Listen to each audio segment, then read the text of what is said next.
Pentecost का रविवार गुजर गया, लेकिन हम इस विषय को समझने की कोशिश करेंगे और ये जानने की कोशिश करेंगे कि आखिर परमेश्वर ने ऐसी योजनाएं क्यों बनाई।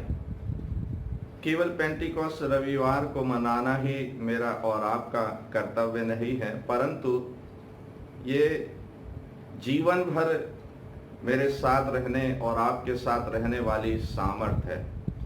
प्रेरितों के काम 2 अध्याय उसके पहले 2 पदों में लिखा है, जब पेंटिकॉस्ट का दिन आया तब वे एक जगह इकट्ठे थे और एकाएक आकाश से बड़ी आंधी की सी सनसनाहट का शब्द हुआ और उससे सारा घर जहां वे बैठे थे गूंज उठ गया और उन्हें आग की सी जीभें फटती हुई दिखाई दी और उनमें से हर एक पर जा ठहरी।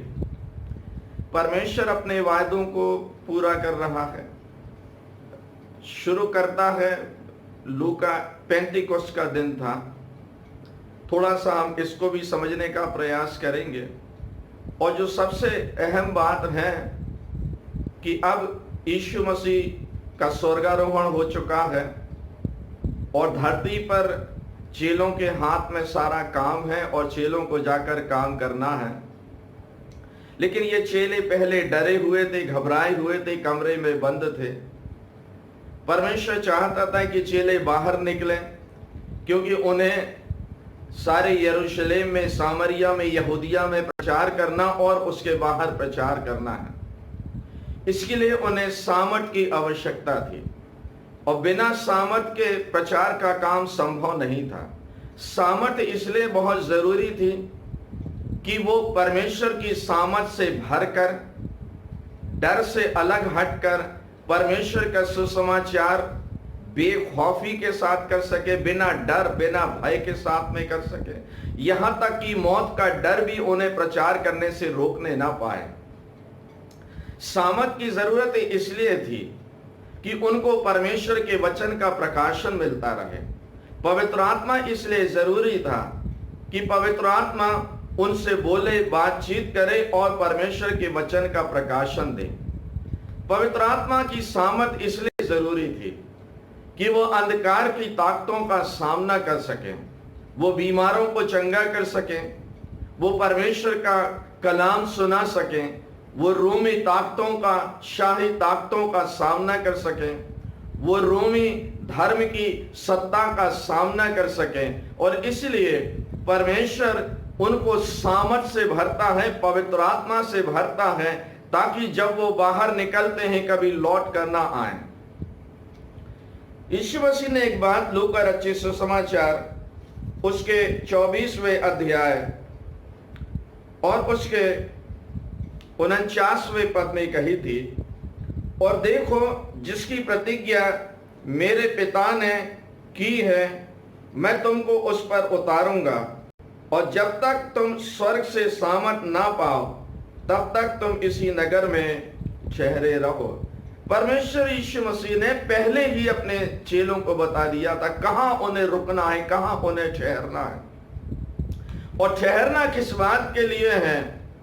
कि उन्हें स्वर्ग से सामर्थ मिले, बाहर निकलकर प्रचार करने के लिए, सुसमाचार सुनाने के लिए केवल बाइबल के ज्ञान की आवश्यकता नहीं, लेकिन पवित्र आत्मा की सामर्थ की आवश्यकता है।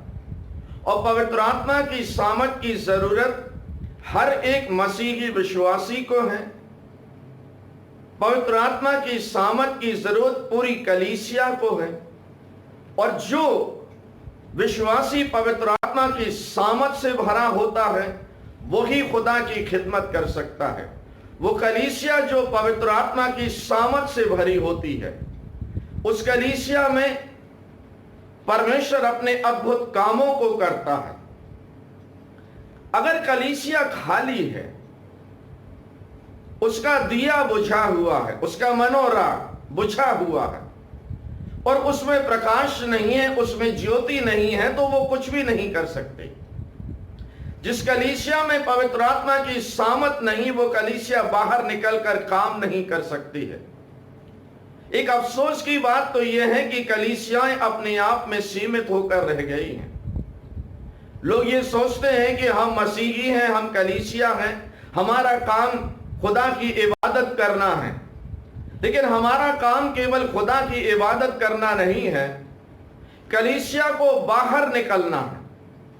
खुदावंद यीशु मसीह ने मत्ती 28 में मुझको और आपको ये आदेश दिया है, जाओ, और हमें उस हुक्म के अनुसार बाहर निकलना है और कलीसिया से बाहर सुसमाचार का प्रचार करना है। हमें बहुत सारे अन्य जातियों तक इस सुसमाचार को पहुंचाना है। एक सर्वे के अनुसार हजारों लोग हर दिन यीशु मसीह का सुसमाचार सुने बिना मर जाते हैं। कलीसिया की एक सबसे बड़ी जिम्मेवारी है कि वो सुसमाचार को सुनाए, लेकिन उसके लिए पवित्र आत्मा की सामर्थ की जरूरत है, और परमेश्वर उस सामर्थ को उंडेलने का वायदा पहले से करता आया है। यशायाह 44 और उसके 3 पद में लिखा है, क्योंकि मैं प्यासी भूमि पर जल और सूखी भूमि पर धाराएं बहाऊंगा। मैं तेरे वंश पर अपनी आत्मा और तेरी संतान पर अपनी आशीष को उंडेलूंगा। यशायाह के द्वारा परमेश्वर ने कहा था कि वो इस्राएलियों पर अपने पवित्र आत्मा की सामर्थ को उंडेलेगा, और परमेश्वर की सामर्थ का वायदा परमेश्वर पहले से ही कर चुका है, और इसलिए मुझको और आपको उस वायदे को पूरा होते हुए देखना है और अपने जीवन में उसको समझना है। पेंटिकॉस्ट संडे मनाने के लिए हमें उसके गहरे अर्थों को समझना है, और केवल हमें इस दिन इबादत नहीं करनी है, लेकिन हमें यह समझना है कि खुदा का कलाम मुझसे और आपसे क्या कहता। अगर पेंटिकॉस्ट संडे मनाने के बाद भी मुझको और आपको पवित्र आत्मा की सामर्थ नहीं मिली, तो उस इबादत से क्या फायदा। योएल 2:28 में लिखा है, उन बातों के बाद मैं सब प्राणियों पर अपना आत्मा उंडेलूंगा। तुम्हारे बेटे बेटियां भविष्यवाणी करेंगी, और तुम्हारे पुरनिये स्वप्न देखेंगे, और तुम्हारे जवान दर्शन देखेंगे। तुम्हारे दास और दासियों पर भी मैं उन दिनों में अपनी आत्मा उंडेलूंगा। यहां पर एक शब्द जो है वो बहुत जरूरी है, सब पर, सब प्राणियों पर। परमेश्वर ये नहीं कह रहा कि मैं इस्राएलियों पर अपनी आत्मा उंडेलूंगा, लेकिन वो कह रहा है मैं सब प्राणियों पर अपनी आत्मा उंडेलूंगा। और यहीं पर वो सारे भेद छुपे हुए हैं कि पेंटिकॉस्ट के दिन से एक ऐसी नींव डाली जा रही है जिसे हम कलीसिया की नींव कह सकते हैं। इस दिन कलीसिया का निर्माण हुआ है। इस दिन कलीसिया को पवित्र आत्मा की सामर्थ से भरा है, और इस दिन कलीसिया आगे बढ़कर काम करेगी, और वो यहूदियों से बाहर निकलकर, इस्राएल से बाहर निकलकर परमेश्वर के सुसमाचार को सुनाएगी। यीशु मसीह के मृत्यु ने 2 बड़े ही अहम काम किए हैं। पहली बात, महिलाओं को परमेश्वर के काम में एक बड़ा हक मिला, एक बड़ा अधिकार मिला है। एक बहुत बड़ा बंधन यीशु मसीह ने तोड़ दिया है, और उसने महिलाओं को उस सामाजिक कैद से बाहर निकाला है, और उन पर भी अपने पवित्र आत्मा की सामर्थ और आग को उंडेला है। कोई ये नहीं कह सकता है कि पवित्र आत्मा के वरदान के वारिस केवल पुरुष हैं, लेकिन पवित्र आत्मा के वरदान की वारिस महिलाएं भी हैं, बच्चे भी हैं, जवान भी हैं, सब प्राणियों पर। इसका तात्पर्य यह है कि परमेश्वर योएल के द्वारा इस बात को कहना चाह रहा है, एक समय आएगा जब अन्य जातियों पर भी पवित्र आत्मा उंडेला जाएगा। और हम प्रेरितों की काम की पुस्तक में इस वर्णन को पढ़ते हैं कि परमेश्वर ने अपने उस अहद को पूरा किया है जो उसने यशायाह में कहा, और उस अहद को पूरा किया है जो उसने योएल 2:28 में किया है। अब थोड़ा सा और गहराई में जाकर समझने की कोशिश करें। प्रेरितों के काम 2 और उसका पहला पद, जब पेंटिकॉस्ट का दिन आया, जब पेंटिकोस्ट का दिन आया। दरअसल बहुत सारे लोगों को गलतफहमी है कि जिस दिन पवित्र आत्मा उतरा उसको हम पेंटिकोस्ट कहते हैं। दरअसल पेंटिकोस्ट इस दिन से शुरू नहीं हुआ, यहूदी इसको बहुत पहले से मनाते आते थे। फसह के पर्व के बाद पेंटिकोस्ट का पर्व यहूदियों में मनाया जाता था। और हम जानते हैं कि यीशु मसीह फसह के दिन सलीब पर चढ़ाया गया, मारा गया, जी उठा। प्रेतों के काम की पुस्तक में लिखा है कि जी उठने के बाद वो 40 दिन तक चेलों को दर्शन देता रहा। इसके बाद यीशु मसीह का स्वर्गारोहण होता है। और कलाम में इस बात को लिखा है कि जब यीशु मसीह का स्वर्गारोहण होता है उसके बाद चेले 7 दिन का सफर तय कर वापस यरूशलेम में जाते हैं और उसके बाद वो इकट्ठे होकर दुआ कर रहे हैं। पेंटिकोस्ट का दिन था। इस दिन को मुझको और आपको समझना है और यह भी समझना है कि परमेश्वर ने पेंटिकोस्ट के दिन को क्यों चुना है, और इसी में ही सारे रहस्य हैं। दरअसल परमेश्वर पुराने अहदनामे से इन बातों को समझाते आ रहा था। मैं और आप लेवी व्यवस्था 23वें अध्याय में चले। लेवी व्यवस्था 23:5 में लिखा है और 6 में, पहले महीने के 14वें दिन को गोधूली के समय यहोवा का फसह हुआ करे और उसी महीने के 15वें दिन को यहोवा के लिए अख़मीरी रोटी का पर्व हुआ करे। यहूदियों के लिए निसान और उसका दूसरा नाम अबीब है। ये उनके वर्ष का पहला महीना हुआ करता था, इसलिए कि परमेश्वर ने इस्राएलियों को मिस्र की गुलामी से बाहर निकाला है, फसह के पर्व को मनाने का हुक्म दिया है और इस्राएली फसह के पर्व को मनाते हैं। इन दिनों में उन्हें अख़मीरी रोटी को खाना है। उसके बाद आता है एक और पर्व जो बहुत ही महत्वपूर्ण है। लेवी व्यवस्था 23 और 15, 16। उस दिन विश्राम दिन के दूसरे दिन से, अर्थात जिस दिन तुम हिलाई जाने वाली भेंट के फूलों को लाओ, उस दिन से पूरे 7 विश्राम दिन गिनना। 7वें विश्राम दिन के दूसरे दिन तक 50 दिन गिनना और 50वें दिन यहोवा के लिए नया अन्न बलि चढ़ाना। तुम घरों में से 2 एपा के 2/10वां अंश मैदे की 2 रोटियां हिलाने के लिए भेंट के लिए ले आना। वे खमीर के साथ पकाई गई हों और यहोवा के लिए पहली उपज ठहरे। फसह के पर्व के बाद इस्राएली नए पर्व का अन्न मनाते थे। ये लगभग उनके लिए एक धन्यवादी पर्व के जैसा होता था। सन 70 AD के बाद जब यरूशलेम बर्बाद कर दिया गया और उसके बाद जब यहूदियों ने फिर से मंदिर को बनाया और वो पर्व को मनाने लगे, तब एक नया शब्द जुड़ा है, पेंटिकोस्ट। तो पेंटिकोस्ट का दिन है, ये वो दिन है जब इस्राएली लोग अपने फसह को मनाने के बाद फसल का पहला हिस्सा परमेश्वर के पास में लाते थे। यहां पर खुदा ने कहा है उस विश्राम वार से 50 दिन गिन लेना। इस्राएलियों में आज भी इस बात की परंपरा है कि जब फसह का पर्व मनाया जाता है उसके बाद 50 दिन गिने जाते हैं और तब पेंटिकोस्ट का दिन आता है जब इस्राएली अपनी नई फसल को परमेश्वर के सामने भेंट के रूप में लेकर आते हैं। क्योंकि यहूदी कैलेंडर हमारे कैलेंडर से मेल नहीं खाता। इसका कारण यह है कि यहूदी कैलेंडर चांद पर आधारित है और हम सूरज पर आधारित कैलेंडर को मानते, इसलिए इसमें 2 या 3 दिन का फर्क होता है।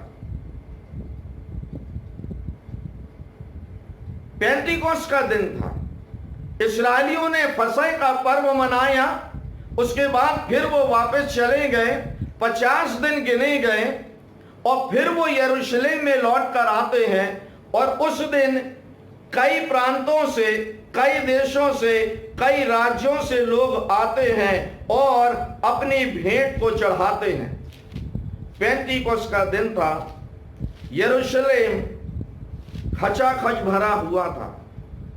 आसपास के बहुत सारे यहूदी, अन्य जाति लोग भी वहां पर फसह का पर्व मनाने के लिए आए थे।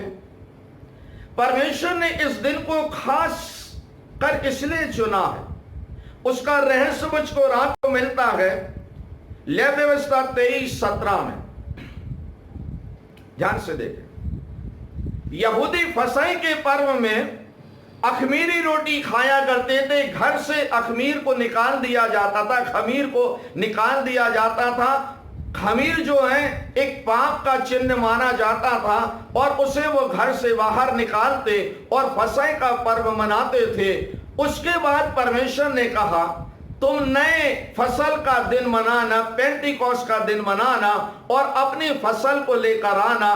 फसह के बाद 50 दिन गिनना। तो अजीज हो, जब यीशु मसीह फसह के दिन मारा गया है, उसके बाद 50 दिन हुए हैं और अब पेंटीकोस्त का दिन आ गया है और यहूदी चारों तरफ से वहां पर इकट्ठे हुए हैं, अन्य जाति वहां पर इकट्ठे हुए हैं और वो अपनी पहली फसल को परमेश्वर के सामने लेकर आए हैं। ध्यान दीजिए, पहली फसल। परमेश्वर ने जो भविष्य को जानने वाला है, पहले से निश्चित कर लिया था कि अन्य जाति विश्वास में आने वाले हैं यीशु मसीह की मृत्यु के द्वारा। तो यीशु मसीह की मौत से न केवल इस्राएलियों को नजात मिली है, लेकिन अन्य जातियों के लिए एक द्वार खुल गया है और अन्य जाति भी अब उसमें शामिल होते हैं। 17 में लिखा है तुम अपने घरों में से एपा के 2/10वां अंश मैदा की 2 रोटियां, अजीसों पहले 10वां हिस्सा मांगा जाता था, अब परमेश्वर कह रहा है 2/10वां हिस्सा, यानी उसका 2 गुना लेकर आना है। परमेश्वर जो है वो 2 गुनी आशीष देने वाला है। और फिर उसके बाद वो कहता है वे खमीर के साथ बनाई जाए। फसह के पर्व में अखमीरी रोटी खाना है। पेंतीकोस्त का दिन आ रहा है, लोग नई फसल को लेकर आ रहे हैं और परमेश्वर इस बात को बता रहा है इसको खमीर के साथ बनाना है। अजीसो, ये आशीष जो है वो अन्य जातियों के लिए है। ये जो खमीर से भरे हुए हैं, परमेश्वर कह रहा है इनके लिए एक नया द्वार खुलेगा। और हम इस बात को समझने की कोशिश करेंगे कि जब पेंतीकोस्त का दिन था, परमेश्वर ने खास तौर से पेंतीकोस्त का दिन चुना है जब यरूशलेम में एक बड़ी भीड़, अन्य जातियों की भीड़, इस्राएलियों की भीड़, और हम प्रेरितों के काम की पुस्तक में इस बात को पढ़ते हैं। 2:9 में 10 में लिखा है हम जो पार्थी, मादी, एलामी लोग और मेसोपोटामिया और यहूदिया, कप्पदोकिया, पुन्तुस, आसिया, फ्रुगिया, पंफूलिया, मिस्र और लूबिया देश जो कुरेन के आसपास हैं, इन सब देशों के रहने वाले रोमी प्रवासी, क्या यहूदी मत धारण करने वाले क्रेती और अरबी भी थे। इतनी भाषाओं के बोलने वाले लोग, ये यहूदी जो अन्य देशों में फैला दिए गए थे वो भी आ गए थे। और कलाम में लिखा है कि ऐसे भी यहूदी थे जो आते थे दूसरे देशों में बसे और उनके साथ अन्य जाति भी वहां पर आए थे और अन्य जाति वहां पर थे। वो परमेश्वर पर ईमान रखते थे। खुदा ने इसलिए इस बात को चुना, इसलिए परमेश्वर ने पेंतीकोस्त के दिन को चुना है कि एक नई फसल आने वाली है। जब यीशु मसीह सामरी स्त्री से बात कर रहा था, चेले ये देखकर अचंभित हुए कि यीशु मसीह एक सामरी महिला से बात कर रहा है। यीशु मसीह ने उनसे कहा नजर उठाकर देखो, खेत तैयार है, फसल पक गई है। दरअसल फसल तैयार है, फसल को काटना है। ये फसल केवल यहूदियों की नहीं है, ये फसल अन्य जातियों की भी है। और नजर उठाकर देखो फसल तैयार है, मजदूर कम है, फसल बहुत ज्यादा है। परमेश्वर सामर्थ से भरता है और इसलिए पवित्र आत्मा की सामर्थ से भरता है। उसके बाद यह समय बड़ा महत्वपूर्ण था। यहूदी, अन्य जाति, कई देशों के लोग वहां पर थे। लोग चेलों पर पवित्र आत्मा उतरा, वो बाहर निकलकर प्रचार करने लगे। और जब पतरस ने अपना पहला उपदेश दिया है, 3000 लोग कन्वर्ट हो गए। हालेलुया! एक उपदेश से 3000 लोग कन्वर्ट हो गए। दरअसल ये पवित्र आत्मा की सामर्थ है। दरअसल कन्वर्ट करने की सामर्थ किसी प्रचारक, किसी पासवान में नहीं है, पवित्र आत्मा में है। पवित्र आत्मा जो है वो लोगों के दिलों को बदल देता है और लोगों के दिलों में वो काम करता है और लोगों के दिलों को खोलता है। अजीसो, अन्य जाति खुदा के कलाम को सुन रहे थे, अपनी भाषा में सुन रहे थे और वो समझ रहे थे कि ये एक ऐसी नई बात है, एक ऐसा खुदा है जो सबसे मोहब्बत करता है, हर गुनहगार से मोहब्बत करता है। इसने हमारे लिए अपना बलिदान दे दिया है। केवल यही एक ऐसा परमेश्वर है जो सलीब पर मरा और जी उठा। प्रेरितों के काम 16 और उसके 14वें पद में लिखा है, और लूदिया नाम थुआतीरा नगर की बैंजनी कपड़ा बेचने वाली एक भक्त स्त्री सुनती थी और प्रभु ने उसका मन खोला ताकि पौलुस की बातों पर मन लगाए। पवित्र आत्मा दो तरह से काम करता है। पवित्र आत्मा उसके साथ होता है जो खुदा के कलाम को सुनाता है और उसको वो सामर्थ से भरता है कि खुदा का कलाम सामर्थ के साथ लोगों के पास में जाए। लेकिन वो भीड़ जो सुन रही है, बहुत बार वो कान से सुनती है लेकिन कलाम उनके दिल और दिमाग में नहीं उतरता। और यहां पर लिखा हुआ है, एक भक्त महिला है, सुन रही है, लेकिन पवित्र आत्मा ने उसके मन को खोला कि वो पौलुस की बातों पर मन लगाए। पवित्र आत्मा दोहरा काम करती है कि वो सुनाने वाले को सामर्थ देती है और सुनने वाले के मन को खोल देती है। अजीसो, मेरे और आपके पूर्वज अन्य जातियों में से आए हैं। अगर ये पेंतीकोस्त का दिन ना होता, अगर ये नई फसल का दिन ना होता, तो मैं और आप विश्वासी नहीं होते, मैं और आप आज मसीह नहीं होते। परमेश्वर ने कहा था नई फसल को लेकर आना फसल के पर्व के बाद और उसको खमीर के साथ बनाना है। दोगुनी आशीषें हैं और वो जो पाप से भरे हुए हैं परमेश्वर उनको भी स्वीकार कर रहा। जो पाप से भरे हैं परमेश्वर उनको भी अपनी कलीसिया में जगह दे रहा। और अगर आप लगातार प्रेरितों के काम की किताब को पढ़ते जाएंगे तो कलाम में लिखा है ऐसे हादसे भी हुए हैं कि लोग अन्य जातियों ने बपतिस्मा नहीं लिया लेकिन उन पर पवित्र आत्मा उतरा है। पवित्र आत्मा की सामर्थ से वो काम करने लगे हैं। अजीसो, ये दिन परमेश्वर ने खास तौर से चुना था, पेंतीकोस्त का दिन। पहली बात कि उसने अपनी भविष्यवाणियों को पूरा किया जो उसने यशाया और उसने आगे भक्तों के द्वारा कही है। दूसरी बात, परमेश्वर अन्य जातियों को अपने राज्य में जगह दे रहा है। नई फसल आ रही है, एक नई रोटी बनाई जा रही है, एक नई कलीसिया बनाई जा रही है और अन्य जाति जो है वो नई फसल है और इसको काट कर हमें परमेश्वर के खत्तों में रखना। परमेश्वर आपको इस वचन को समझने में सहायता करे। आमीन।